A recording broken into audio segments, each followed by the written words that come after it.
desse ano de 2017, de algumas ideias, um projeto de anestesia, que foi criado pela professora Petrúcia. O principal objetivo é divulgar obras, ideias de autores que contribuem para a área da educação física. Esse ano já tivemos Walter Grasch, Wagner Way, e hoje Petrúcia vai apresentar a obra de Santini. Então a ideia é que Petrúcia tem esse momento da exposição, dessas ideias, dessas obras de Santini, que contribuem para a educação física, especialmente da área. Depois a gente abre para um segundo momento, onde a plateia pode estar interagindo, né, fazendo questões, observações e é isso. Eu passo a palavra para a professora Petrúcia para que faça a sua exposição. Boa tarde. Para mim é um grande prazer falar sobre o Santini. Santini ele é um pioneiro dessas discussões sobre a corporeidade no Brasil. Né? Então, eu me considero assim, bastante influenciada. Porque não mais do que isso, eu não posso falar nada.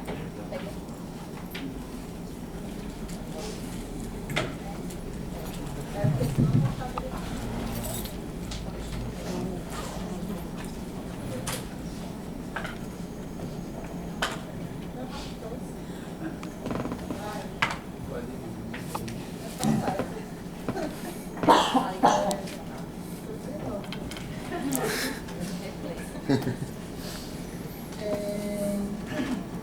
E assim, eu pensei muito, né, o que é que eu iria falar sobre o Santini. E procurando, primeiro eu disse assim, será que o Santini ainda está vivo? Porque, né? E aí eu disse, vou já procurar aqui na internet. E assim, achei ótimo, porque ele tem um blog, né? O blog do Santini. Eu achei ótimo esse blog, me lembrei do blog da Terezinha. É o meu blog. E agora mudou de nome. Eita, reiniciar a apresentação. Não, fecha. Ei, vai ficar dando alteração, tá todinha. Enfim. Chega, Paulo. Ele não obedece não, esse computador. É verdade, eu dou aula com ele na terça-feira, ele não obedece. Vai, clica aqui. Rodando, enfim. Aí nesse blog do Santini, eu achei uma coisa que na verdade foi uma homenagem que fizeram a ele em Santa Maria, né, que é a universidade que ele trabalhou, hoje ele é aposentado e tudo mais, em 2010. E que é assim, Silvino Santini, por ele mesmo, um currículo não acadêmico. Então ele nasceu em 1937, né, então ele está com 79 anos. Aí ele vai descrevendo, né, que ele nasceu na casa dos pais, né, ele não nasceu no hospital, na maternidade, mas na casa dos pais, na área rural. E ele diz assim, geralmente naquela época costumava-se nascer à noite. Uma questão de recato, creio. Né, porque a coisa do nascimento, dos partos, né, as crianças não podiam ver, né, os homens não podiam ver, enfim. A parteira sabia que ia ser difícil, recomendou evacuar a casa. Consequência, espantei todos os meus irmãos mais velhos. E assim, ele vai contando, né? Assim, bem, para quem conheceu o Santini, né?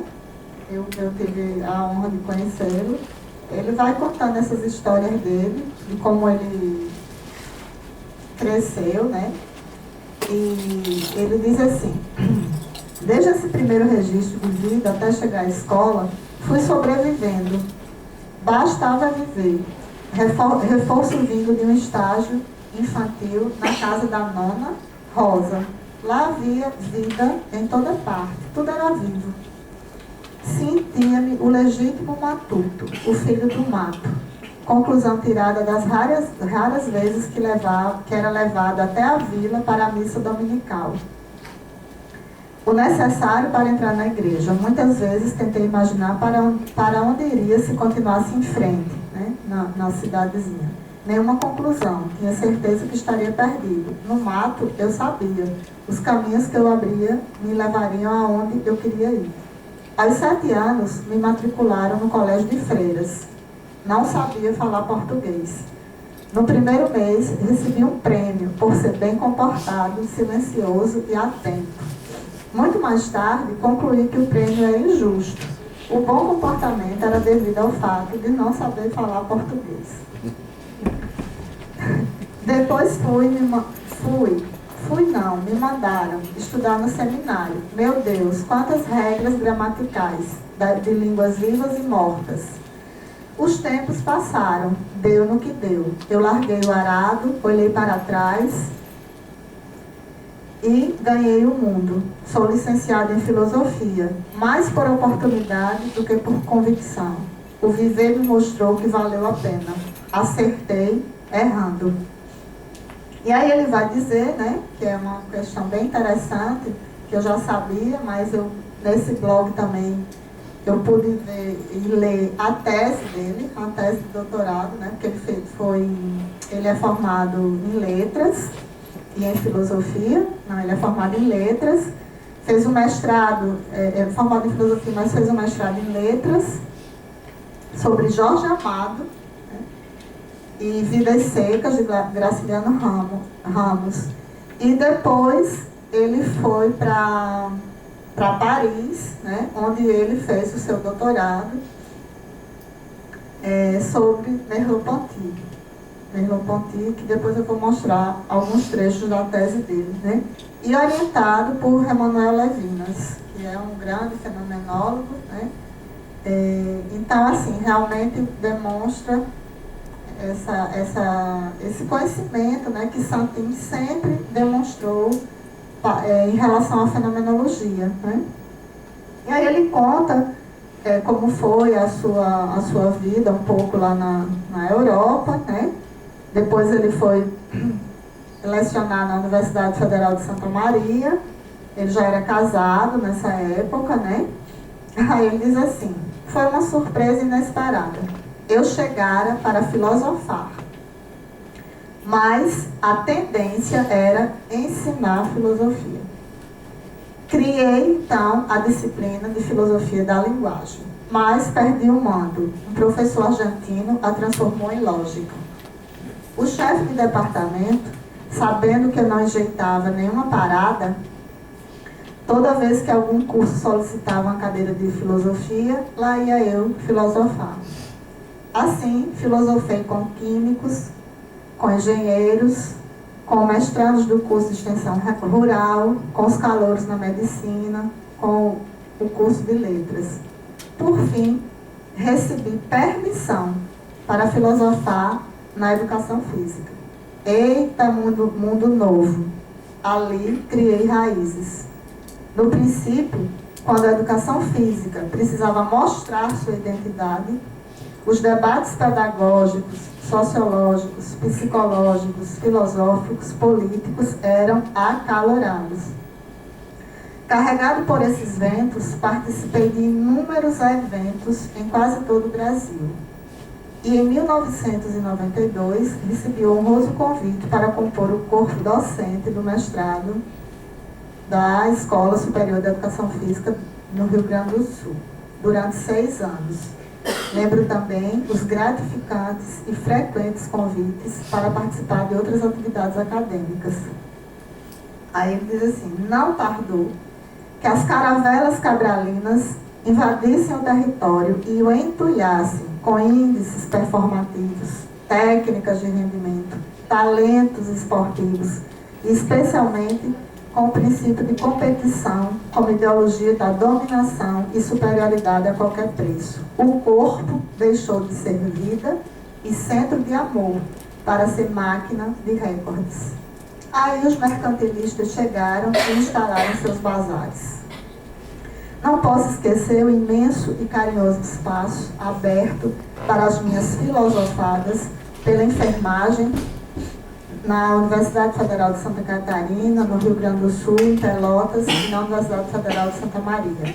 A educação física e a enfermagem me mostraram duas faces do corpo.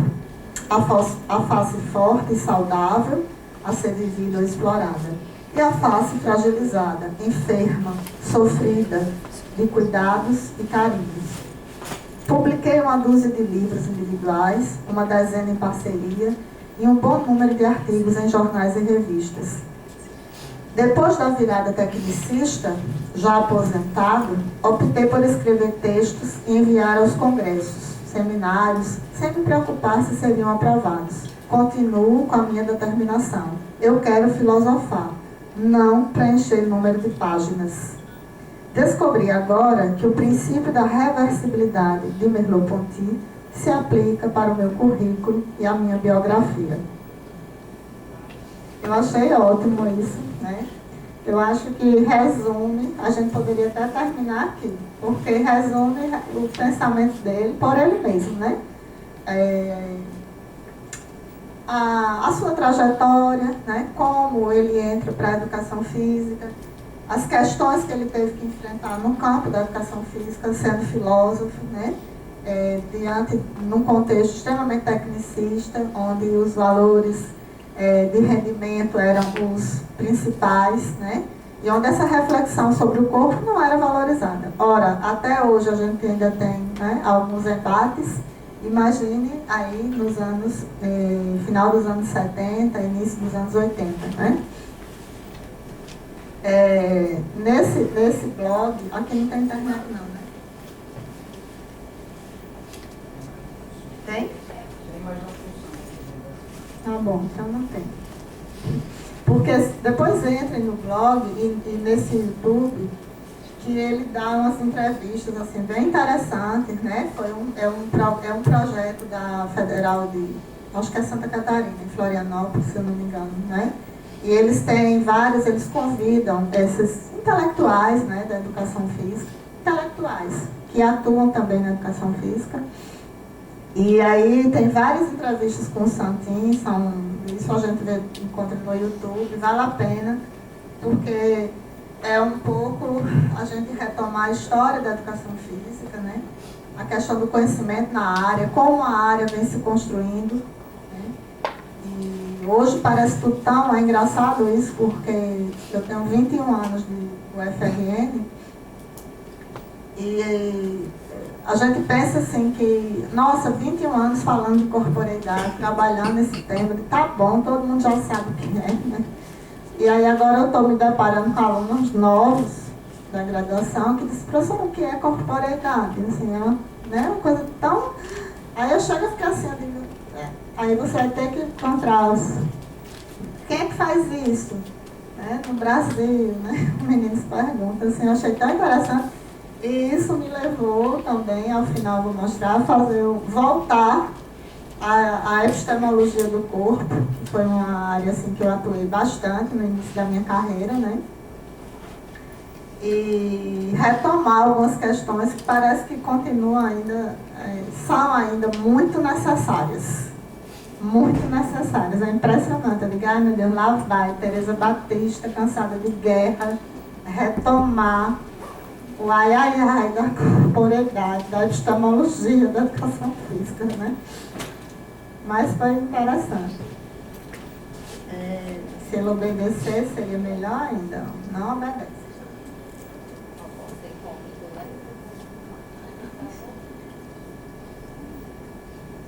E agora? Então, eu bem que não queria fazer isso, inventei de ir para casa só para fazer isso e não presta.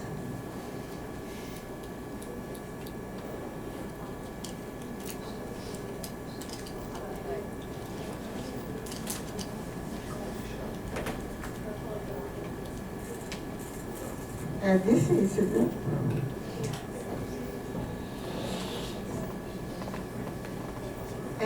Então eu ia falar, e vou continuar falando, porque senão não vai dar tempo, algumas obras do Santin, que são obras fundamentais, né? E o primeiro, na verdade, que ele publicou, né, é esse, Educação Física, uma abordagem filosófica da corporeidade. É um livro que foi editado em 1987. Essa é a primeira edição, né? Hoje você já tem outras edições, pela editora Unijuí. E esse livro, ele, de alguma maneira, ele tem... São artigos que Santin publicou, porque naquela época, né? A produção da educação física não tinha essa coisa de revista, eram pouquíssimas revistas, livros também era algo bastante difícil de se publicar um livro, né? Ainda hoje não é tão simples, né? Publicar livro. Então, a produção da educação física se dava nos eventos, nos anais de eventos, né? A gente mandava os trabalhos, tinha os anais e aquilo ali era a publicação. Então, isso aconteceu com Santin. Então, esse livro, Abordagem Filosófica da Corporeidade, essas são algumas obras, né? A Educação Física, Outros Caminhos, depois dessa. Da Alegria do Luto com a Opressão do Rendimento, que é o grande tema, né, de Santin, porque ele fazia parte de um movimento que se chamava Esporte para Todos, PT, né? Que era digamos assim, o braço recreativo relacionado ao lazer na educação física, no cenário da educação física, cuja predominância era realmente o treinamento esportivo. Mas tinha esse movimento do lazer e recreação, né, que se chamava Esporte para Todos, que ainda hoje ele existe sendo, como é que a gente pode dizer assim, uma nova roupagem, né? Mas nos estudos do lazer, essas políticas do governo, tipo Rede C10, isso são políticas do governo, né? Políticas governamentais, não são políticas de Estado, são políticas governamentais que vêm desde o APT. São apenas repaginados, talvez hoje, com uma leitura mais crítica, não sei, a investigar, né? Mas que na época do IPT, o Santin, ele era uma grande referência, né? Como outros, do Madizier, um francês, Marcelino, né? Quem mais, assim, que eu... Me ajuda aí, puxa pela memória. Aquele lá do Rio de Janeiro. Marcelino, já falei, de São Paulo. Bramante, né? Dos Carlos Bramante. Então, são figuras que eram ligadas ao movimento do lazer, né? Da recreação. Rita Luzia, aqui da UFRN. Rita Luzia era uma grande representante do EPT, né? Esporte para Todos, no Brasil. Inclusive, ela tinha esse livro de Santin e tudo, né? Então, o grande tema dele, só que Santin, pela sua formação em filosofia, ele sempre trazia, não a questão só da recreação, mas do lúdico, já naquela época, né? Eu vou falar disso depois. E essa foi a tese, né, que ele defendeu. Antes de chegar no livro, eu queria só mostrar Ser e Linguagem em Merleau-Ponty, né? Então, ele fez o doutorado dele na Sorbonne e ele defendeu em 74. Agora, eu quero fazer aqui uma outra peripécia, que eu acho que agora o computador de Paula dá certo. Aqui, ó.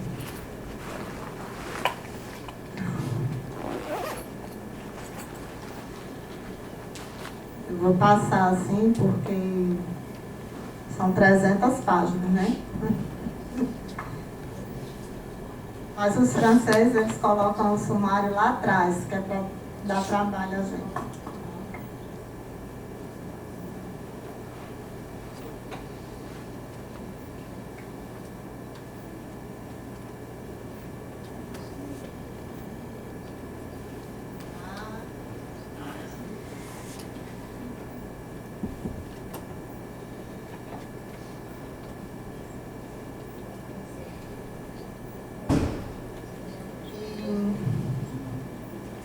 Aqui a bibliografia, obviamente, os principais textos do Merleau-Ponty, né?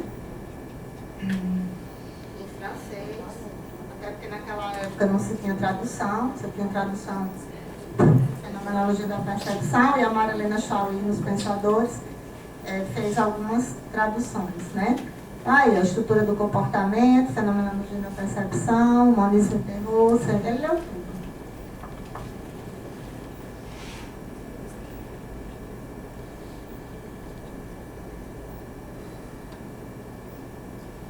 Aí estudos sobre Merleau-Ponty, né? Também as teses em filosofia você separa as obras do filósofo que você está estudando e os comentários. Não mistura tudo, não. Na obra do Merleau-Ponty não existe isso. Não existe essa junção que vocês sabem, né? Rose com Merleau-Ponty, não existe isso. Rose é uma comentadora, então ela tem que ficar outro canto.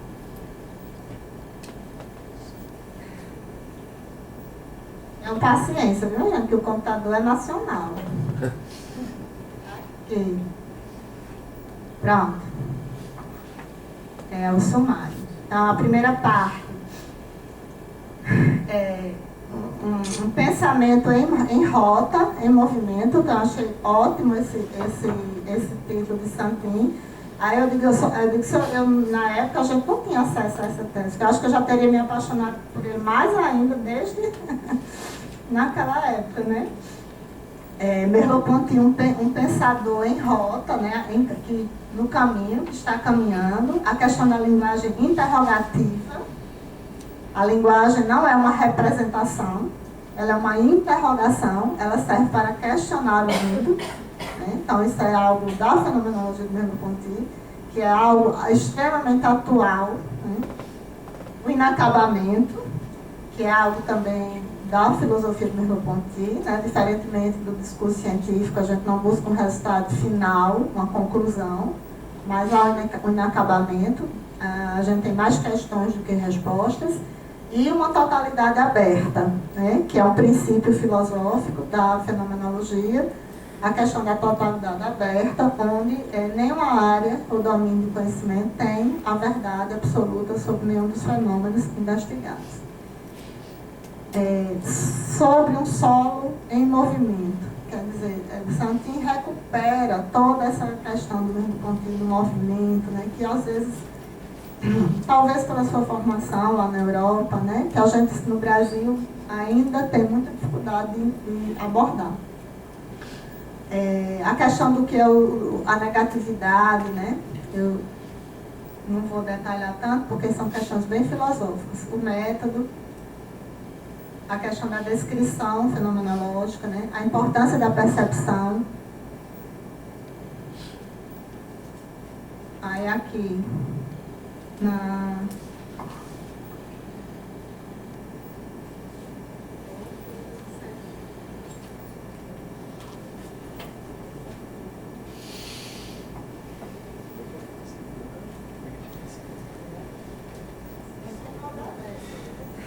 a segunda parte da percepção, voltou para lá.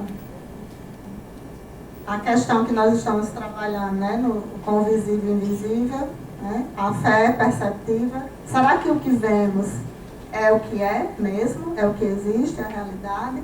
Como é que se dá essa questão da visão? Né? É algo que ele trabalhou também, e é algo ainda que nós no laboratório V e no grupo Estesia temos que dar algumas refletir, né?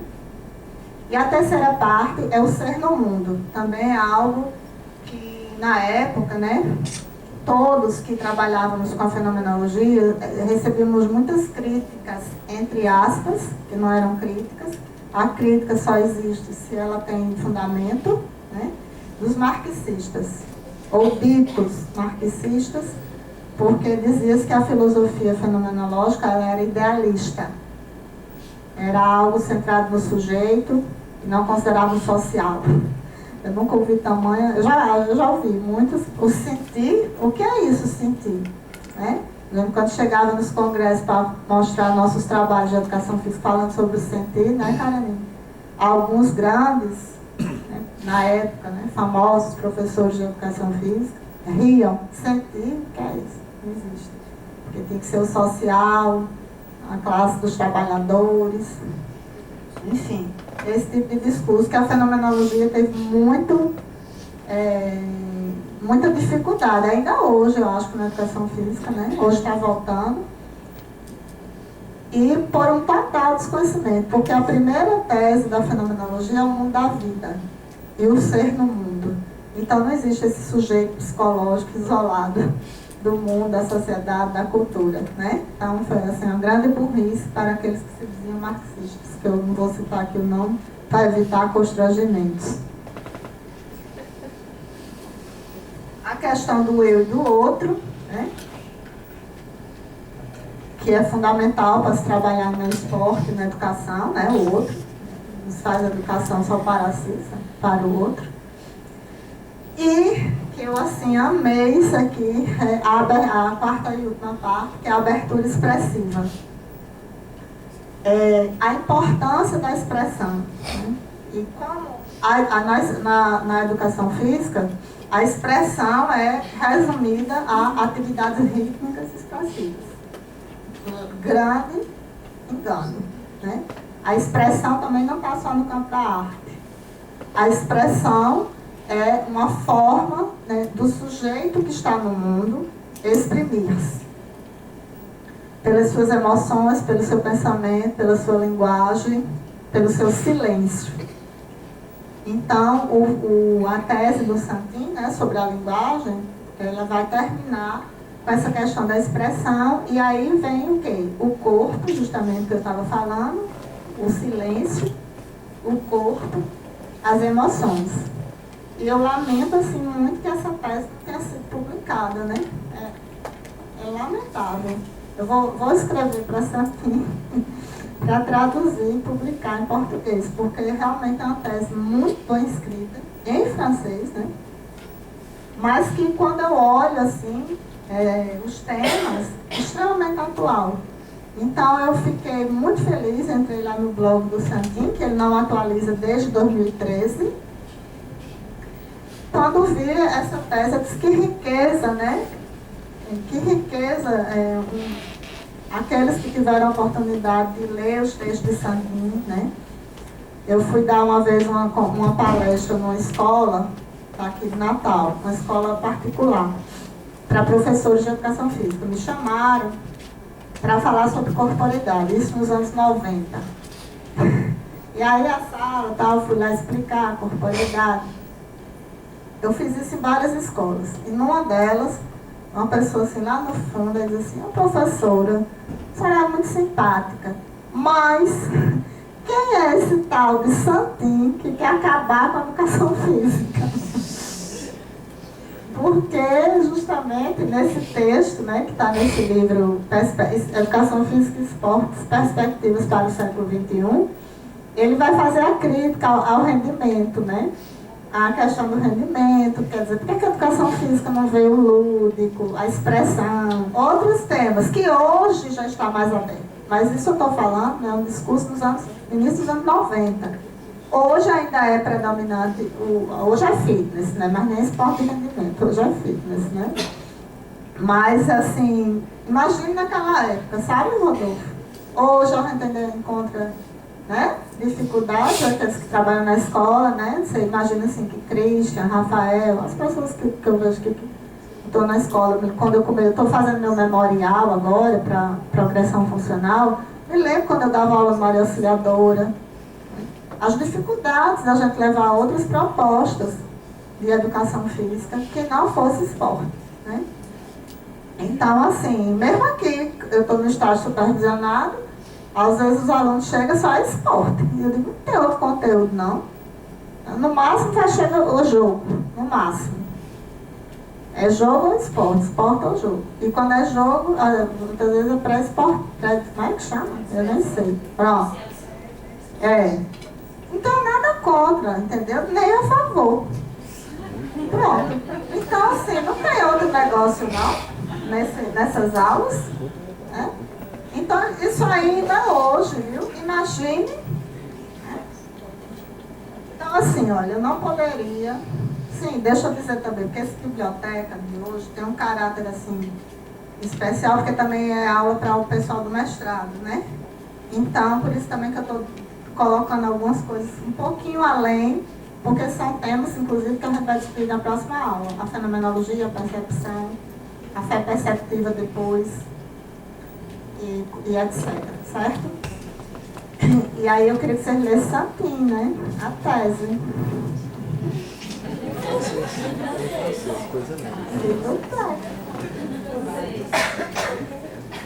Não, gente, eu juro que eu fiquei com vontade de traduzir e, bora, Marcinho, publicar esse negócio. É tão potente, sabe? Ou seja, essa semana eu não fiz outra coisa a não ser ler Santinho. Chega coisinha.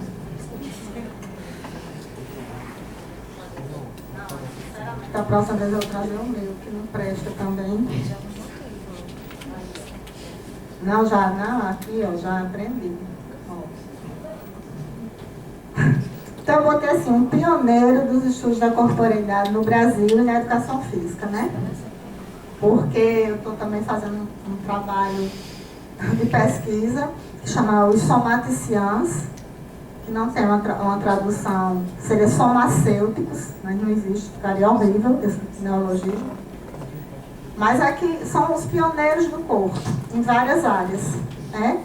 E realmente o Santin, ele integra esse grupo, né? Porque esse livro foi publicado em 87, Educação Física, Abordagem Filosófica da Corporeidade. Quer dizer, pense um pouco nesse título. Esse título sempre me intrigou. E por que não é corporeidade no título? É educação física, uma abordagem filosófica da corporeidade. O que é que vocês pensam sobre isso?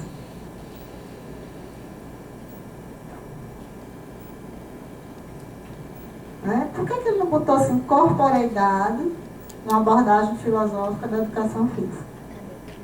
Porque ele vai exatamente, que eu acho que eu me identifiquei com isso, né, sempre, é que a educação física nos dá um campo privilegiado para refletir sobre a corporeidade. Então, muita gente vai, não, por que você não foi? Essa semana mesmo me perguntaram, professor lá da filosofia, por que você está naquele departamento de educação física? Então, me perguntar isso. Inclusive, eu acho que os próprios colegas, né? Exatamente por isso. Porque a educação física nos dá um território, uma paisagem de observação, de reflexão, de questões para a corporeidade, infinitamente criativo, desafiador, ainda hoje. Né? Eu comecei a trabalhar esse texto de Santin e, menina, já tem assim, três temas de tese que poderiam ser feitos. Né? Eu vou convocar alguns aqui na minha exposição. O quanto é rico essa questão da corporeidade e como a educação física é o campo, mais do que a dança, mais do que a psicologia, mais do que a pedagogia, porque ela reúne a educação física, bem feita, mal feita, que a aula seja boa, que não seja, não interessa. Ela nos dá o ser humano em movimento, que é a grande sacada da fenomenologia. A fenomenologia se interessa pelo ser humano que se movimenta. Nada mais. Só que isso é extremamente amplo, né? Porque aí você reúne nesse movimento todas as dimensões humanas.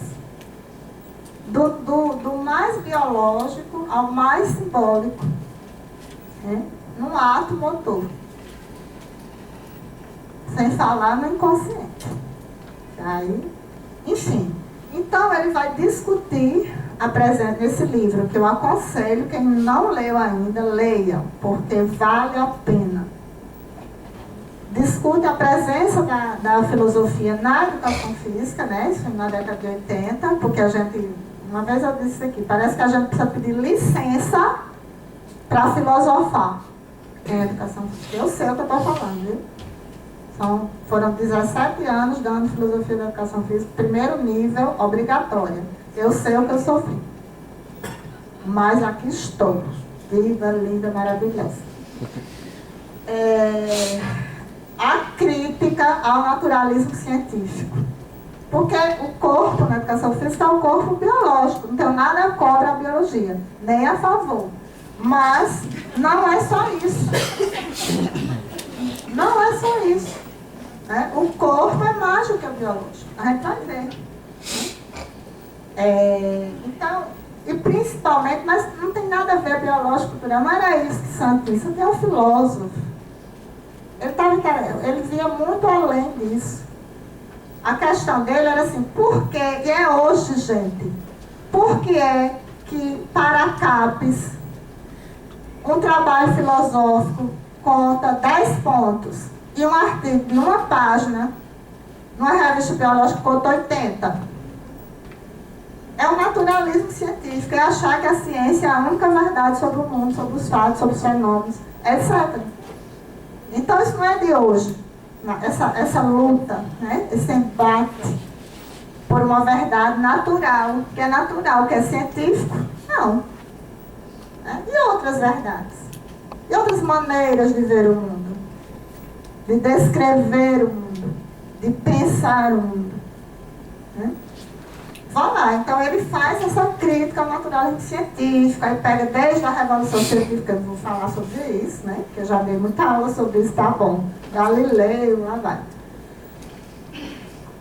Mas a ênfase dele, que vocês precisam ler, eu até me lembro que quando eu dei, uma das primeiras vezes que eu dei filosofia, eu mandava os alunos fazer assim, acho que não tem nenhum aqui sobrevivente não, mas era assim. Por conta desses aspectos intencionais do movimento humano que ele discute, que ele enumera. A expressividade, a competitividade, o prazer, a premiação e a produtividade.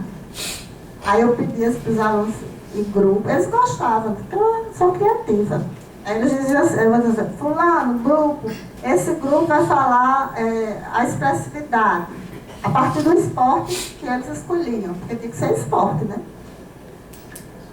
Então, assim, vinham leituras, na verdade, muito interessantes. Né? E de depoimentos de alunos assim, olha, professor, o meu sonho era ser jogador de vôlei. Esse menino devia ter 1,80 m, viu? Mas eu era considerado baixo. E o pior, a família dele toda do vôlei. Né? Então, assim,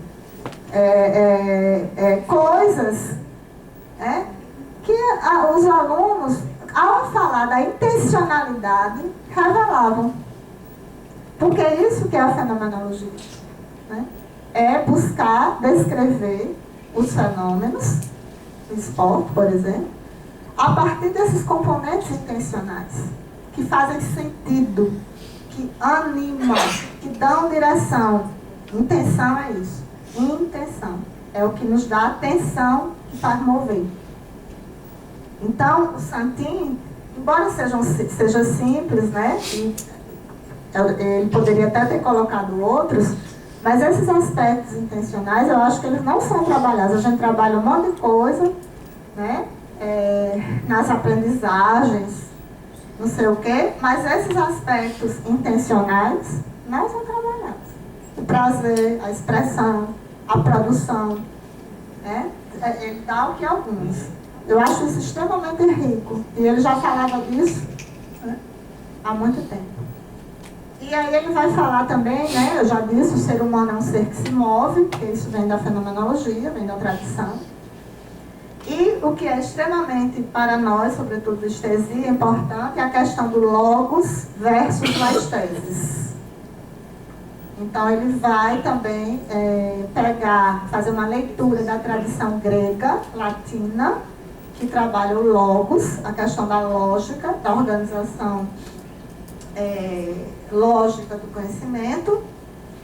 E, por outro lado, também dos gregos, as teses, que é o conhecimento sensível do mundo. Né? E que ambos, na verdade, estão interligados. Né? Mas que a tradição ocidental, principalmente a tradição científica, mas também a religiosa, dividiu. A pedagógica nem se fala, porque a educação é o logos, né? Não é o sensível. Não é. O sensível, assim, quando tem alguma coisa, Ah, bota o povo de artes para fazer o cecível, um desenhozinho. Acho que é isso. Eu falo essas coisas para provocar vocês, viu? Se enganem não, para vocês não dormirem, porque eu que estou morta de vontade de dormir. Essa hora é a hora do soninho. E ele fala de uma coisa que eu acho, é um dos capítulos, fenomenologia do lúdico. Aí eu vou agora dizer, olha, eu olhei. Tá aqui, ó, passei o trabalho feito. Vou falar disso depois. Procurando os grupos de pesquisa no Brasil. Por aí. Um por um. Não existe, também nas teses da CAPES. Não existe um trabalho sobre fenomenologia do lúdico. Existe lazer, recreação, jogos, mas não tem. Então, assim, olha aí uma tese de doutorado. Aí a tese de doutorado tem que começar lá na graduação, porque em 2 anos não dá conta não.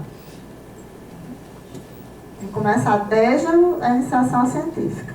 Aí tem o riso, né? De Marcílio, de Kátia. O riso, ó, já está ali, perto do lúdico, né? Mas uma fenomenologia do lúdico, levar a sério, entre aspas, o lúdico, sabe? Não tem trabalhos, é raro. Tem sobre lazer, ludicidade, jogos, isso tem. Mas sobre o que é o lúdico, eu me lembro que quando eu dei um seminário com Rose, era nunca mais eu dei cenário, tá bom de ajeitar. Não, era isso não. Abordagens teóricas sobre o lúdico. Um negócio assim. Isso aí. Aí a gente trabalhou essa questão do lúdico, desconstruindo, inclusive, a ideia do lúdico como apenas divertimento. Apenas entretenimento e outras coisas assim que muitas vezes é associada ao lúdico. Né? E o Santin vai trabalhar isso a partir, obviamente, de um clássico sobre o tema, que é o Friedrich Schiller, filósofo alemão, que escreveu as cartas sobre a educação estética do homem, onde ele diz: o homem só é plenamente homem quando ele joga.